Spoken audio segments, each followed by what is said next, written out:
सुप्रभात विद्यार्थियों, मैं योगेंद्र सिंह सांकला, सहायक आचार्य हिंदी, गवर्नमेंट बांगड़ कॉलेज वाली। विद्यार्थियों, हम बीए तृतीय वर्ष के विद्यार्थियों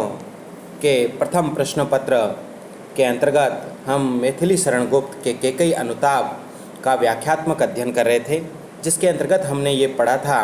कि किस प्रकार से चित्रकूट में, जो कि एक साकेत का एक भाग है, अंश है, उसके अंतर्गत वहाँ पर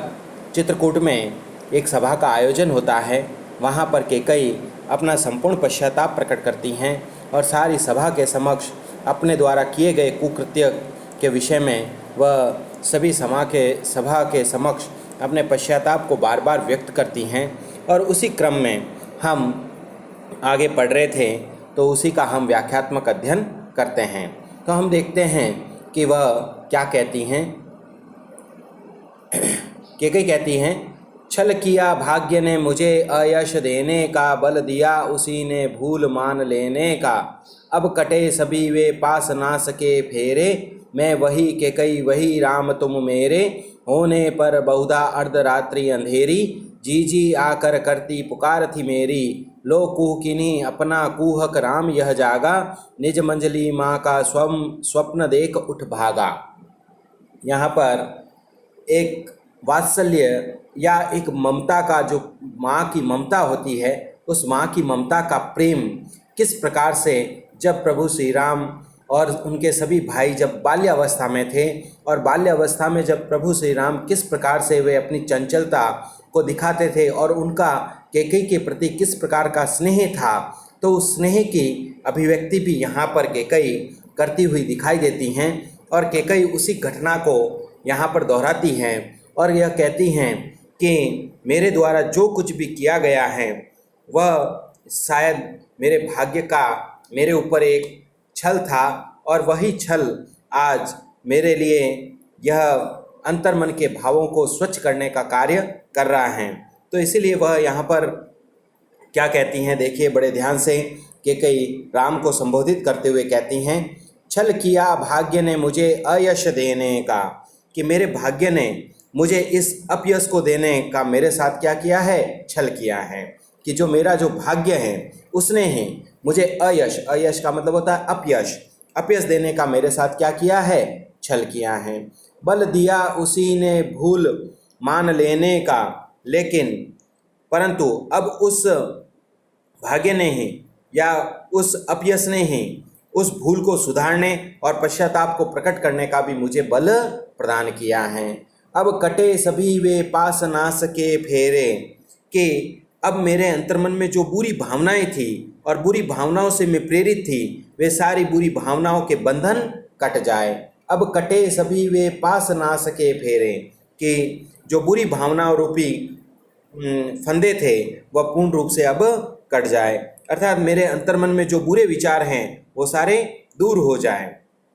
मैं वही केकई वही राम तुम मेरे, के हे राम, मैं वही तुम्हारी माता केकई हूँ और वही तुम मेरे पुत्र राम हो। तो यहाँ पर वह एक बाल्यकाल की घटना को अभिव्यक्त करती हुई बताती है। क्या कहती हैं, होने पर बहुधा अर्धरात्रि अंधेरी, कि जब तुम बाल्यावस्था में थे और बहुत ही गहरी अंधेरी रात हो जाती थी, तब जीजी आकर करती पुकार थी मेरी, कि मैं जीजी का मतलब है कि कौशल्या, कि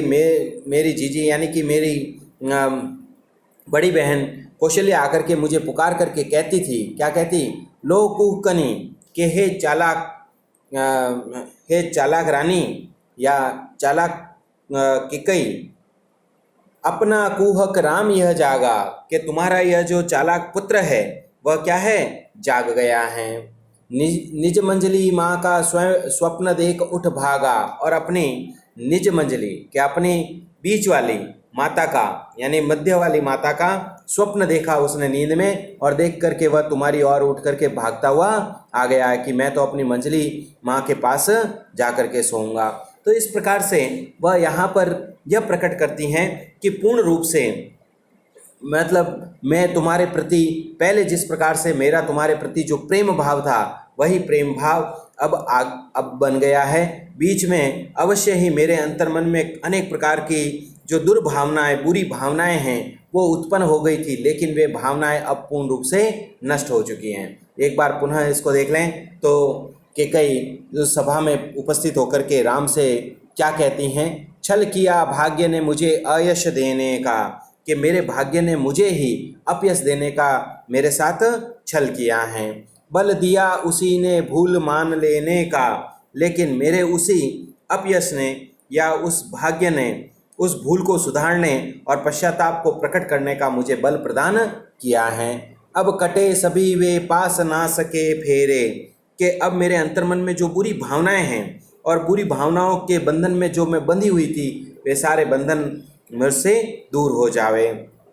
मैं वही कैकेयी वही राम तुम मेरे, कि मैं तो वही कैकेयी जिस प्रकार से तुम बाल्यावस्था में मुझसे स्नेह करते थे और वह मैं तुम्हारी माता थी और मेरा भी तुम्हारे प्रति जो दुलार था वैसी ही मैं कैकेयी हो गई हूँ। वही राम तुम और मेरे, और वही राम हो तुम मेरे, जो कि तुम बाल्यावस्था में मुझसे बहुत ही अधिक स्नेह करते थे। होने पर बहुधा अर्धरात्रि अंधेरी, अब वहाँ पर एक प्राचीन बाल्यावस्था की, राम के बाल्यावस्था की घटनाओं को बताती हुई कहती हैं कि जब गहरी अंधेरी रात हो जाती थी, जीजी आकर करती पुकार थी मेरी,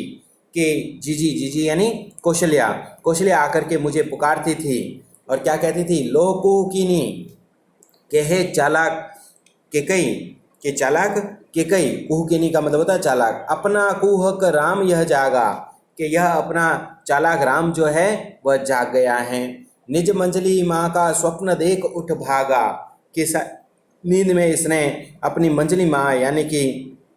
कैकेयी का, हे कैकेयी तुम्हारे स्वप्न को देख करके यह उठ करके भागा हुआ तुम्हारी ओर आ गया है। तो इस प्रकार से यहाँ पर जो हम देखते हैं कि कैकेयी जो है वह पूर्ण रूप से अपने पश्चाताप को, अपने अंतर्मन की अभिव्यक्ति को वह यहाँ पर व्यक्त करती हैं। यदि अब हम इसके विशेष के बारे में यदि बात करें तो यहाँ पर कैकेयी का जो मूलभूत जो आशय है वह यह उभर करके आता है कि राम, मेरा तुम्हारे प्रति जो जब तुम बाल्यावस्था में थे और तुम्हारे प्रति जो स्नेह था और जिस प्रकार का स्नेह भाव है, वही स्नेह भाव अब मेरे अंतर्मन में पुनः उत्पन्न हो गया है और मेरे द्वारा जो कुकृत्य किया गया था वह पूर्ण रूप से एक बहुत ही घिनौना था और वह एक स्वार्थवश मेरे अंतर्मन में वह भाव उत्पन्न हो गया था। तो इस प्रकार से यहाँ पर पश्चाताप भी करती हैं, उसके साथ साथ एक बाल सुलभ चेष्टा को भी यहाँ पर व्यक्त करने का प्रयास किया गया है और एक वात्सल्य रस की प्रधानता यहाँ पर मूल रूप से प्रकट होती हुई हमें देखने को मिलती हैं। उसके साथ साथ यदि हम बात करें अनुप्रास, अंत्यानुप्रास जैसे देने का, फेरे, मेरे, अंधेरी, मेरी, तो ये अंत्यानुप्रास अलंकार का तो समूचा प्रयोग हमें देखने को मिलता ही है। उसके साथ साथ यहाँ पर जैसे कुकनी जो शब्द है वह पूर्ण रूप से एक यहाँ पर मतलब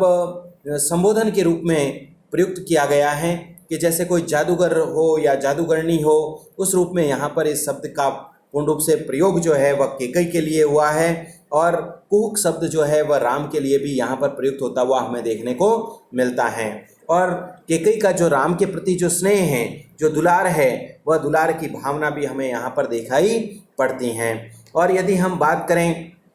तो यहाँ पर भाषा तत्व के अंतर्गत, तो भाषा तत्व में भी यहाँ पर खड़ी बोली का प्रयोग होता हुआ दिखाई देता है और काव्यालिंग अलंकारों का मूलभूत रूप से प्रयोग होता हुआ हमें देखने को मिलता है। और अनुप्रास अलंकार जैसे कु शब्द आया है बार बार, तो यहाँ पर अनुप्रास अलंकार की भी अभिव्यक्ति होती हुई दिखाई देती हैं। यहाँ पर शांतरस की भी मूलभूत रूप से प्रधानता है और हम यदि देखें तो गुण की यदि बात करें तो प्रसाद गुण और माधुर्य गुण दोनों का ही समावेश हमें यहाँ पर देखने को मिलता है। तो इस प्रकार से